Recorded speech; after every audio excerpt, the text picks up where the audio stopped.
دكتور، أنا عمري 26 سنة، صوتي طفولي.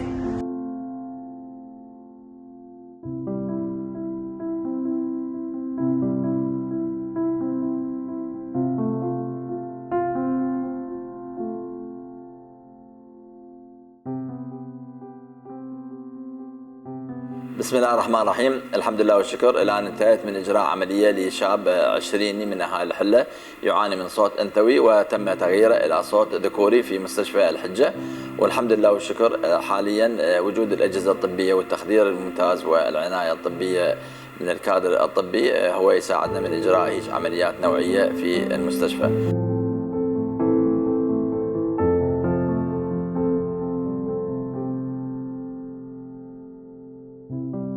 سويت عملية بمستشفى الحجة وصوتي أحسن.